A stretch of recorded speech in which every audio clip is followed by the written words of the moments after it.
आज हम आगे बढ़ते हैं उससे जो हमने लास्ट क्लास में पढ़ा था। और आज हम पढ़ने वाले हैं पदार्थ की अवस्थाएं। पदार्थ तो हमने पढ़ लिया था, पदार्थ कैसे बोलते हैं। जो भी हम आसपास देखते हैं वो सब पदार्थ है। ये थोड़ा सा आपको मैं रिमाइंड करा रहा हूँ, थोड़ा रिवीजन करा रहा हूँ। हवा जो हम खाते हैं देखते हैं सब के सब पदार्थ हैं। ठीक है। आप कहोगे पदार्थ मतलब हवा भी पदार्थ है, हम खाना खा रहे हैं वो भी पदार्थ है, हम जो देख रहे हैं सो रहे हैं सब पदार्थ है। तो हम कैसे एक ही पदार्थ बोलेंगे क्या सबको?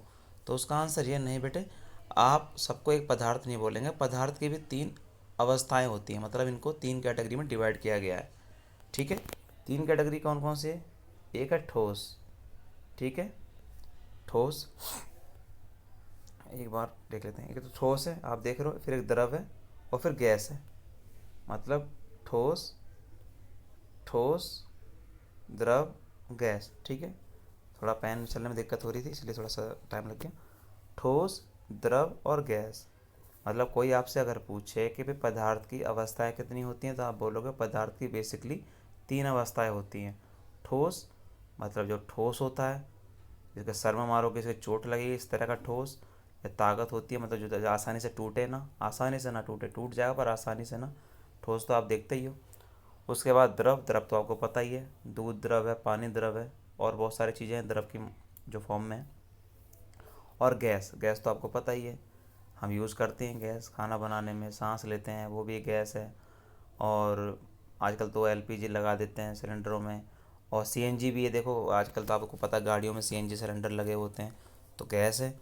तो कुल मिला के सब पदार्थ है। लेकिन कोई आपसे पूछे कि भाई गैस ये हवा क्या है, तो आप बोल दोगे पदार्थ है, लेकिन ये गैसीय पदार्थ है। ठीक है। एक बार और देख लेते हैं। पदार्थ की तीन अवस्थाएं होती हैं, ठोस, द्रव, गैस। ठीक है। तो हम एक एक करके इनको समझते हैं कि ठोस अवस्था क्या होती है। ठीक है। तो इन्होंने क्रियाकलाप बताया, इन्होंने बताया कि आप क्या क्या ले लो, आप कुछ चीज़ें इकट्ठी कर लो। बच्चों देखो क्रियाकलाप साइंस में हमेशा प्रैक्टिकल चलता है, साइंस के अंदर हमेशा थ्योरी नहीं चलती है। साइंस हमेशा करके बताता है कि प्रैक्टिकल कि हाँ ऐसा देखो हो रहा है, इसलिए साइंस को हम ज़्यादा वैल्यू देते हैं। साइंस थ्योरी पे नहीं चलता। जस्ट लाइक कि आपका जो मैथ है वो प्रैक्टिस पे चलता है, और एसएसटी है वो पुरानी बातों पे चलता है, या आजकल जो चल रहा है उस बेसिकली उस पर चलता है। लेकिन साइंस में तो आपको प्रूव करना पड़ता है, आपको बताना पड़ता है देखो ऐसा हो रहा है ना, हाँ हो रहा है, ठीक है, हाँ ठीक है। ठीक है। कहानी नहीं होती है, लॉजिक नहीं चलता, प्रैक्टिकल चलता है। इसलिए बोलते हैं कि साइंस पहले दिखा देती है, प्रूव करती है, फिर कहती है देखो अब मुझे मानो। तो बच्चों आगे चलते हैं। तो आपने कुछ चीज़ें जो कलेक्ट करी, आपने पेन कलेक्ट किया, किताबें, सुई, लकड़ी की छड़ आपने कलेक्ट करी। आपने क्या किया, एक पेंसिल ली और सबके चारों तरफ आपने लाइन खींच दी। ठीक है। लाइन खींच दी। प्रैक्टिकल में कहा गया कि यहाँ पे आपने, इसमें बोला गया कि इन वस्तुओं के चारों तरफ आपने लाइन खींच दी। ठीक है। अब उसने बोला कि क्या आपने ये देखा कि सबकी जो लाइन थी, सबकी जो लाइन खींच रहे हैं सबकी इक्वल लाइन है? तो इसका आंसर है नहीं, सबकी इक्वल लाइन नहीं होती, सबकी अलग अलग लाइन होती है, इन्होंने बोला। उसके बाद उन्होंने पूछा क्या सबका निश्चित आकार है? तो इसका आंसर है नहीं, सबका निश्चित आकार कैसे हो जाएगा? सुई अलग है, किताबें अलग तरीके से काम करती हैं, पेन अलग है, सबका अलग है। उसके बाद इन्होंने बोला कि हथौड़ा मारेंगे अगर इन पे तो क्या होगा? तो देखिए, अगर पेन पे मारेंगे पेन टूट जाएगा, पेंसिल टूट जाएगी, अगर हम सुई की बात करें तो पिचक जाएगी। तो कुल मिला के अलग अलग जो पदार्थ हैं उन पर अलग अलग तरीके से उसका इम्पैक्ट पड़ेगा, प्रभाव पड़ेगा। ठीक है। उसके बाद इन्होंने बोला क्या इनका विसरण संभव है, ठोस का? तो विसरण का मतलब है एक दूसरे में मिलना। तो आसानी से देखा जाए तो अगर मैं पेंसिल को पेन में मिलाऊं तो आसानी से, तो मुझे फ़िलहाल तो ऐसा मेरा आंसर लग रहा है कि नहीं, फ़िलहाल तो लग रहा है कि नहीं, ये तो संभव नहीं लग रहा। उन्होंने बोला कि क्या ये संपीड़ित हो सकते हैं, क्या इनका संपीड़न मतलब कि होता है? संपीड़न मतलब कंप्रेशन को खट्टा, मतलब ये बड़े हैं तो इनको छोटा कर सकते हैं। तो छोटा किसी बड़े को तो नहीं कर सकते, वो अलग बात है कि हम उसका छोटा रूप बना सकते हैं, है ना। तो मुझे तो ये भी नहीं सही लग रहा। तो आगे बढ़ते हैं। कह रहा उपयुक्त मतलब जो हमने सभी एग्जाम्पल दिए हैं सभी उदाहरण ठोस के हैं, हम देख सकते हैं कि इन सभी के निश्चित आकार, स्पष्ट रेखाएं तथा, मैं जो लाइन लाइन पढ़ता रहूँगा उस पर निशान लगाता रहूँगा ताकि आपको पता लगे। ठीक है बच्चों। तथा स्थित आयतन यानी नगण्य संपीड़िता होती है। बाह्य बल लगने पर भी ठोस अपने आकार को बनाए रखते हैं, बल लगाने पर ठोस टूट सकते हैं, लेकिन इनका आकार नहीं बदलता, इसलिए ये दृढ़ होते हैं। बच्चों ये कहना चाह रहे हैं जो ठोस होते हैं, अगर हम क्या करते हैं उनकी पोजीशन बदल सकते हैं फोर्स लगाने से, मतलब बल लगाएंगे तो पोजीशन बदल सकते हैं। और अगर हम इन पर और ज़्यादा फोर्स लगाएंगे खींचेंगे तो ये टूट तो जाएंगे, लेकिन ये अपनी आकृति नहीं बदलते, आकृति जैसे हैं उसमें ही रहेंगे। अगर ईंट है तो बेटा ईंट ही रहेगी, उसको हम तोड़ेंगे तो टूट तो जाएगी, लेकिन किसी और चीज़ में नहीं, नॉर्मल कंडीशन में बदलेगी। ठीक है। उसके बाद इन्होंने कहा कि रबर बैंड को क्या माना जाएगा। रबर बैंड जो रबड़ होती है उसको आप क्या मानोगे, जब आप उसको खींचोगे तो खिंच जाती है अपनी पोजीशन, मतलब कि जो अपना आकार बदल देती है, उसको आप क्या मानोगे। तो उसके बाद इन्होंने पूछा कि और भी चीज़ें पूछ रहे हैं, लेकिन मैं करके आपको आंसर दे रहा हूँ कि आपने पूछा कि रबड़ को आप क्या मानोगे, तो रबड़ को बेटा हम ठोस ही मानेंगे।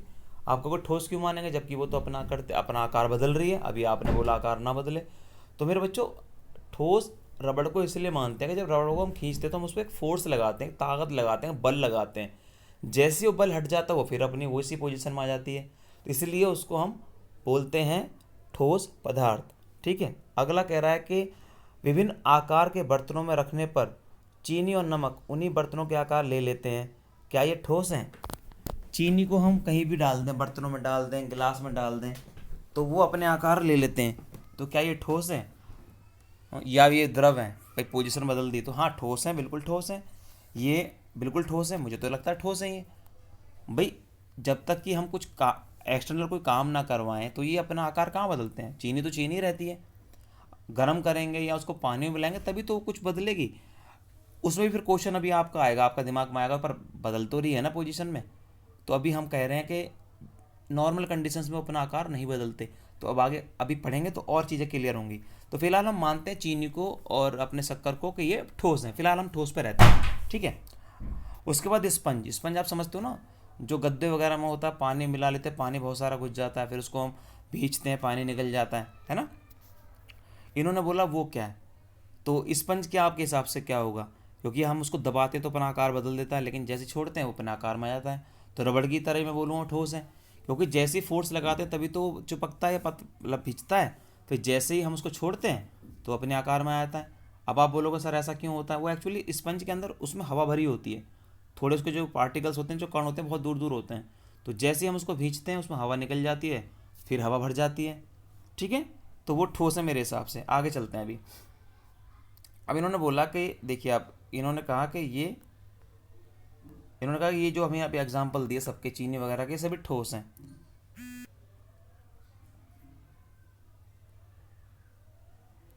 क्यों ठोस हैं, इन्होंने बताया कि ये ठोस हैं, क्यों ठोस हैं। तो देखिए आप क्यों ठोस हैं, ये क्या बता रहे हैं। ये कह रहे हैं कि बाह्य बल, जो आप बाहर का बल लगाते हैं, बाह्य बल लगने पर रबर बैंड, वो जो मैंने बताया ये वही बता रहा है। तो भाई अगर आप बल लगाएंगे तो अपनी पोजीशन बदल देता है, और अगर आप ज़्यादा बल लगाएंगे तो टूट भी जाएगा।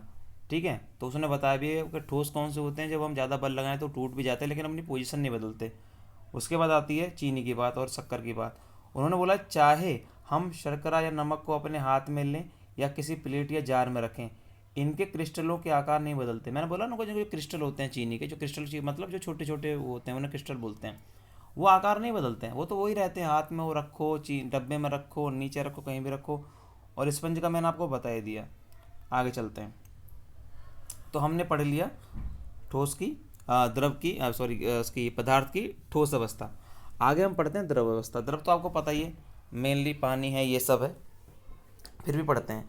तो क्रियाकलाप में इसने क्या बोला है कि आप क्या करो कि जल, खाना, क्या इकट्ठा करो, जल इकट्ठा करो, खाना पकाने का तेल इकट्ठा करो, दूध, जूस और कोई भी शीतल पेय, कोई भी कोल्ड ड्रिंक वगैरह आप इकट्ठा कर लो। ठीक है। उसने फिर बोला है कि कोई भी, आप कह रहा है कि विभिन्न आकार के बर्तन, कोई भी आकार के आप अलग अलग तरह के बर्तन ले लो, प्रयोगशाला के एक मापक सिलेंडर की सहायता से इन बर्तनों में 50 मिलीलीटर पर निशान लगा लो। भाई प्रयोगशाला में जो प्रैक्टिकल होते हैं उसमें बहुत सारे होते हैं, उससे पता चल जाता है कि भाई 50 ml मतलब मिलीलीटर का निशान आप उसमें लगा लो।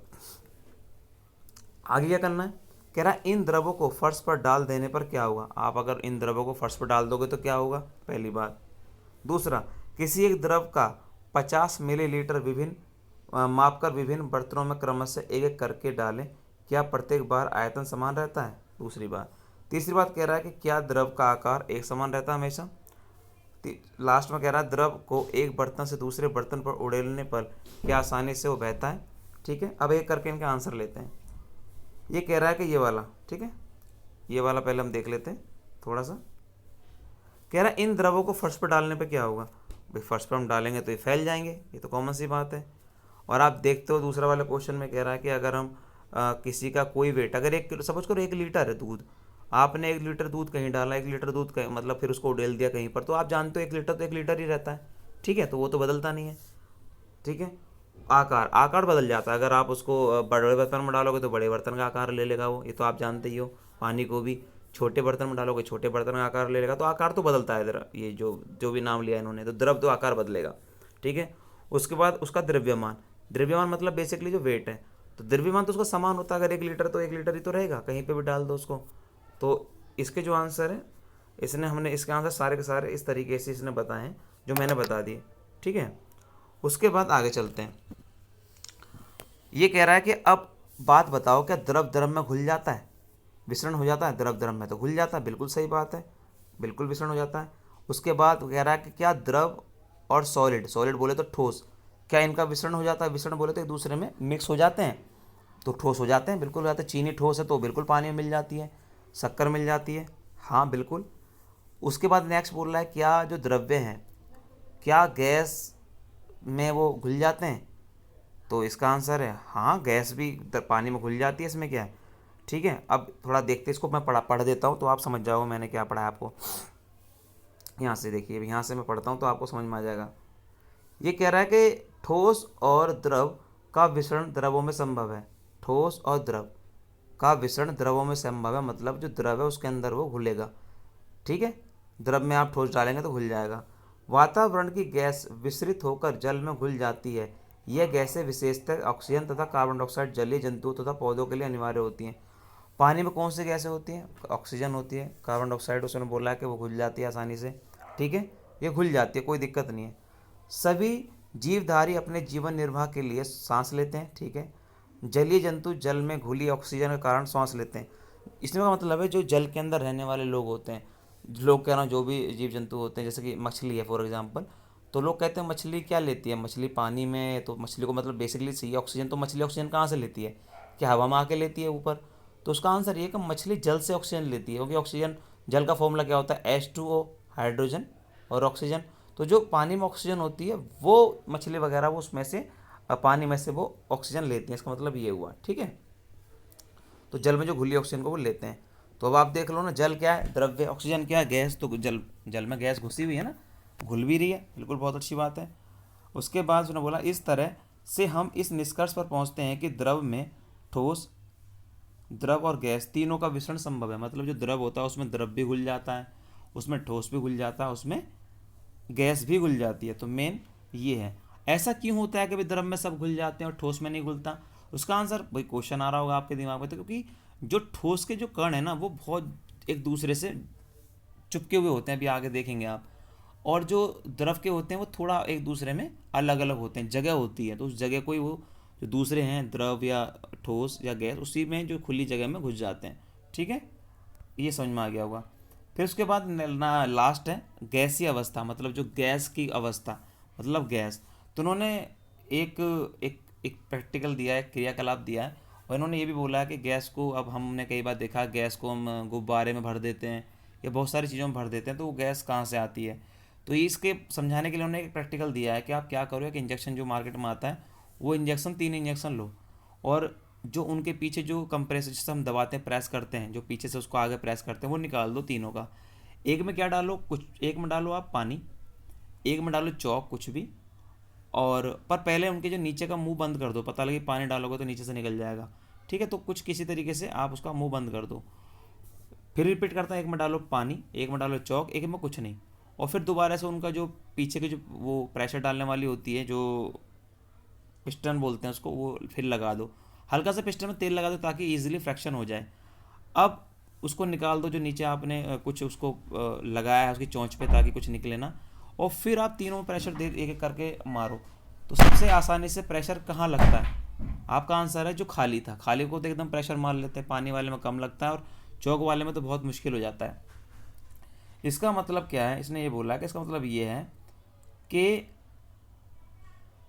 एक सेकंड, इसमें इसने बोला कि हम इसलिए आसानी से उसमें हम जो हवा वाले में इसलिए आसानी से मार लेते हैं क्योंकि उनके अंदर कंप्रेशन जो गैस होता है उसमें कंप्रेशन ज़्यादा होता है। मतलब इन्होंने क्या बोला, कंप्रेशन मतलब देखेंगे आप, ये संपीड्यता, मतलब उनके अंदर क्या होता है वो एक्चुअली होता क्या है कि इनके अंदर पार्टिकल्स बहुत अलग अलग होते हैं, तो ये फैले हुए होते हैं।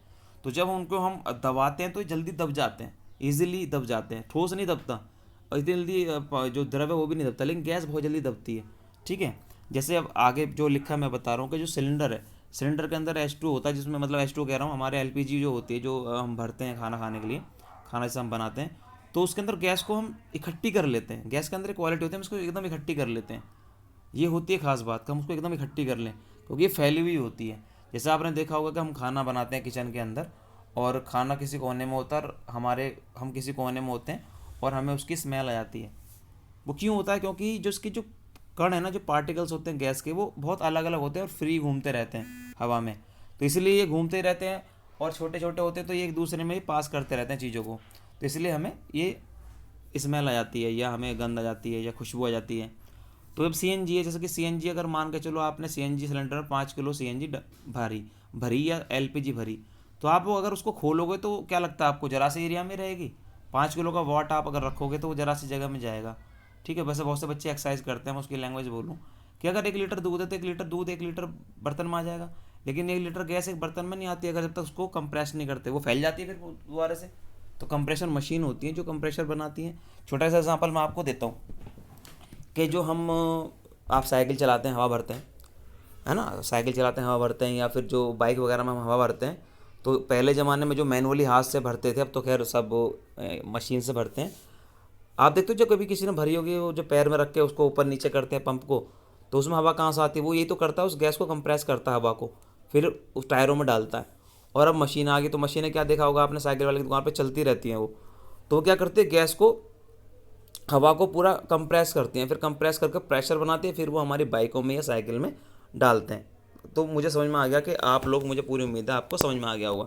अब एक लास्ट में जाके इन्होंने एक फॉर्मूला बताया कि बेटा घनत्व क्या होता है, तो उन्होंने बोला घनत्व बराबर होता है द्रव्यमान अपॉन आयतन। द्रव्यमान पता लग जाएगा और बटे आयतन। वो द्रव्यमान कैसे निकलेगा, आयतन निकलेगा कैसे, वो एक अलग बात है, लेकिन अगर निकल गया तो आप द्रव्यमान को भाग करोगे आयतन से तो आपको घनत्व मिल जाएगा। इसको बोलते हैं डेंसिटी। घनत्व का मतलब होता है कि बेसिकली कि कितनी जगह घेरी जा रही है। ठीक है, कितनी वो जगह घेरेगा घनत्व। ठीक है, डेंसिटी। ठीक है, ये आपको डिटेल में अभी आगे पढ़ा देंगे, आपको समझ में आ जाएगा। ठीक है, तो आज हम बेसिकली हमने 3 चीज़ पढ़ी। ठीक है, कि पदार्थ की 3 अवस्थाएं होती हैं, ठोस, द्रव, गैस। ठीक है, जो मेन, उसके बाद बाकी चीज़ें थोड़ी थोड़ी आप इसको आगे पढ़ेंगे। नेक्स्ट क्या है, क्या पदार्थ अपनी अवस्था को बदल सकते हैं, मतलब अपनी अवस्था को बदल सकते हैं, जो उनकी पोजीशन है, तो ये हम पढ़ेंगे बेटा कल। आज के लिए इतना ही। और जाते आते बस लास्ट में मैं आपको एक चीज़ बता रहा हूँ कि आप देखिए, ये ठोस के जो पार्टिकल्स हैं वो एक दूसरे में कितने तरीके से पैक होकर लगे हुए हैं, एक दूसरे में बिल्कुल जुड़े हुए हैं। और आप देखेंगे द्रव्य, द्रव्य के फिर भी थोड़े फैले फैले हैं, और गैस के तो बहुत ज़्यादा, देख रहे हो कितना अलग अलग हैं। तो अब आप समझ गए ना, ठोस ठोस है तो ठोस ठोस क्यों है, द्रव्य द्रव्य क्यों है, या गैस गैस क्यों है ना, गैस द्रव्य क्यों नहीं है, गैस ठोस क्यों नहीं है। अगर मैं कुछ, जैसे कि मान के चलो मैं कुछ ऐसा कर दूं कि जो द्रव्य, मान के चलो इसके पार्टिकल्स को इकट्ठा कर दूं, तो क्या वो ठोस बन जाएगा? तो आप देख लो, बिल्कुल ऐसा होता है कि अगर आप पानी को आप कुछ सेटिंग करके, मैं अभी बिल्कुल आपको बहुत अंदर नहीं डाल रहा साइंस के, बस आपने कुछ ऐसा किया कि वो बर्फ़ बन गए, तो बर्फ़ फिर ठोस नहीं बन जाती है जब तक कि वो अपना पोजीशन बदल के फिर द्रव्य में वापस ना हो। तो आप बर्फ़ को लो, कहीं भी डाल दो, अपनी पोजीशन नहीं बदलती। किसी के सर में मारोगे बहुत चोट लगेगी, किसी को फेंक के मारोगे चोट लगेगी, जब तक कि वो गर्मी से पिघल ना जाए। तो इसी को बोलते हैं द्रव्य बन जाती है बर्फ़, फिर बर्फ़ से फिर वो द्रव्य बन जाता है। ठीक है, और अगर गैस भी, अगर हम कुछ ऐसा कर लें, गैस भी बहुत, हम उसको इतना कंप्रेस कर लें, लेकिन कंप्रेस कर तो लेंगे, लेकिन दिक्कत क्या है कि जैसे उसको कंप्रेस करके बिना किसी बर्तन के वो इकट्ठी नहीं हो सकती।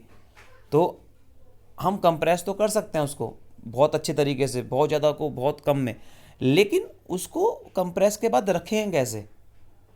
अब इसीलिए कहते हैं कि अगर हमने बहुत गैस को बहुत ज़्यादा कंप्रेस कर दिया, जैसे कहा ना वॉल्व फट जाते हैं, जैसे आप देखोगे कि हमने कोई पानी उबालने के लिए कोई बर्तन है, पानी अंदर है, बर्तन है, और उसे बंद करके कुकर पे मतलब बर्तन उस पर रख दिया गैस पे। कुकर भी एक बहुत अच्छा एग्जांपल है, याद आ गया कि अगर उसकी गैस है, उसकी जो गैस है बाहर ना निकले, वो फट जाता है, क्योंकि उसका कंप्रेशन बढ़ता जाता है, बढ़ता जाता है, बढ़ता जाता है, और वो अपनी जगह घेरता है, क्योंकि उसको जगह चाहिए, है ना। एक हर किसी चीज़ की, बर्तन की भी लिमिट है कि वो कितना एक मतलब रोक सकता है उसके कंप्रेसर को, मतलब उसके जो वो जो फैलेगा, उसका जो एक्सपेंड करेगा वो अपने को जो गैस है। तो जो अब कुकर का एग्जांपल, कुकर के अंदर सीटी लगती है, सीटी में क्या है कि अंदर जो भी उबलता है, फिर उसका जो गैस बनती है, वो उबलने से भाप बनती है, वो निकल जाती है, तो कोई दिक्कत नहीं। लेकिन अगर कुकर में सीटी ना लगे, तो आपने सुना भी होगा, और ये होता है, कुकर फट जाता है, क्योंकि वो भाई वो बाहर निकलने के लिए तड़पता है। जैसे आजकल लॉकडाउन में लोग तड़प रहे हैं बाहर निकलने के लिए, तो आपको, मुझे पूरी उम्मीद है समझ में आ गया होगा। तो आगे मैं और पढ़ाऊँगा, और इसके बेटा क्वेश्चन धीरे धीरे करते रहना, लास्ट में जाके तो अगली कल कल पूरा करा दूंगा, तो उसको क्वेश्चन आंसर भी कर लेना। ठीक है, आई उम्मीद के आपको समझ में आया होगा, और अपने दोस्तों तक भी ये हर क्लास में जो भी नाइन्थ क्लास के बच्चे हैं, सबको ये शेयर कर दो, ताकि बच्चे इसका फ़ायदा उठा सकें।